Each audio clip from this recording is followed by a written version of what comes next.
मेरा नाम माही है। मैं चौथी कक्षा की छात्रा हूँ। आज हम एक रोल प्ले एक्टिविटी करने जा रहे हैं। बहुत दिनों से ड्राइंग रूम के कोने पर पड़ा टेलीफोन बोर हो रहा है। आज वह बहुत उदास है। अब उसे कोई नहीं पूछता, ना ही उससे कोई फ़ोन करता है। तभी मिस्टर शर्मा ने आकर अपना मोबाइल फ़ोन उसी टेलीफोन के पास रख दिया। दिखने में तो चूहे जैसा, ना मूंछ ना पूंछ, फिर भी इसके इतने पूंछ। चल दूर हट मुझसे, आकर बैठ गया मेरे पास। तेरी औकात ही क्या है मेरे सामने? चौंकर देखते हुए, क्या हुआ भाई? मैंने तो तुम्हें कुछ कहा भी नहीं, तुम गुस्सा क्यों हो रही हो? मुझसे कोई गलती हो गई तो मैं माफी चाहता हूँ। गुस्सा ना करूँ तो क्या करूँ? पता है, जब से तुम आए हो हमारी तो कोई पूछ ही नहीं रही। सब तुम्हें अपने साथी से लगाए घूमते हैं, हर समय अपने पास रखते हैं। एक क्षण तुम्हारी जुदाई नहीं सहन कर सकते। टेलीफोन भैया, ये तो बताओ इसमें मेरा क्या कसूर है? बताओ, मैं तुम्हारे लिए क्या कर सकता हूँ? तुम जो कहोगे मैं करूँगा। तुम क्या करोगे मेरे लिए?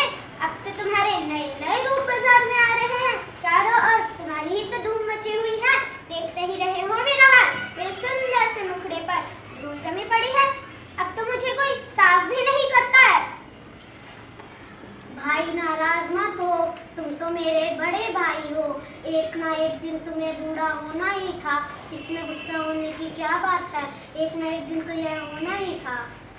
अपने ही आवाज सुने मुझे महीने बीत जाते हैं। पहले तो मेरी मालकिन मेरी इतनी सेवा करती थी, क्या मजा कि थोड़ी सी भी मिट्टी मेरे सलोने से मुख पर गिर जाए। मैं दिन भर गुनगुनाता रहता था मीठी और मधुर आवाज में। बात तुम्हारी बिल्कुल सच है, पर तुम्हारे विचार आज के जमाने से मेल नहीं खाते। अब तुम वक्त के साथ चलना सीखो। अच्छा बच्चों, अब तुम मुझे उपदेश दोगे?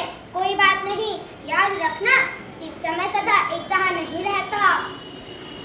पर्दे के पीछे से, मेरे प्यारे दोस्तों, तुमने सच कहा, समय सदा एक समान नहीं रहता। एक मीठी व प्यारी सुरीली सी आवाज सुनकर दोनों चौंक उठे और अपने चारों ओर देखने लगे। दोनों एक साथ। अरे, यह आवाज तो गाड़ी के बक्से से आ रही है। बक्सा खोलते हैं तो वहाँ पर पड़ी बहुत पुरानी चिट्ठी को देखकर चौंक जाते हैं। मेरे प्यारे ट्रिंग ट्रिंग, तुमने सच कहा, समय सदा एक समान नहीं रहता। वह कैसे?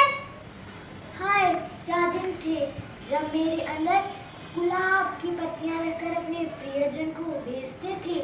बार बार मुझे खोलकर पढ़ा जाता था। यदि मुझे पहुंचने में कुछ देरी हो जाती थी तो लोगों की बेचैनी बढ़ जाती थी। पर जब से तुम आए हो, लोग लिखना ही भूल चुके हैं। सब तुम पर ही पिटर पिटर करने लगे हैं। चिट्ठी बहन, निराश मत हो। यह तो समय का हेर फेर है। सभी के दिन फिरते रहते हैं। यही तो मैं कहती हूँ भैया, आपके आने पर टेलीफोन भैया को दुख नहीं मनाना चाहिए, बल्कि खुशी खुशी आपका स्वागत करना चाहिए। दुनिया में बदलाव होते रहते हैं, पता नहीं कल क्या नई खोज हो जाए और तुम्हारे भी हमारे जैसे हाल हो जाए। तुम सच कह रही हो। अब जो नए मोबाइल आ रहे हैं उसमें बात करने वाले और सुनने वाले एक दूसरे को देख भी सकते हैं। इसलिए मैं तो यही कहती हूँ, जो मिल जाए, जितना मिले उसी में खुश रहना सीखो। मोबाइल और चिट्ठी की बात सुनकर टेलीफोन ने अपनी स्थिति को समझा और मुस्कुराकर दोनों को गले लगा लिया। जैसे ही गले मिले तो मोबाइल पर रिंगटोन बज उठी।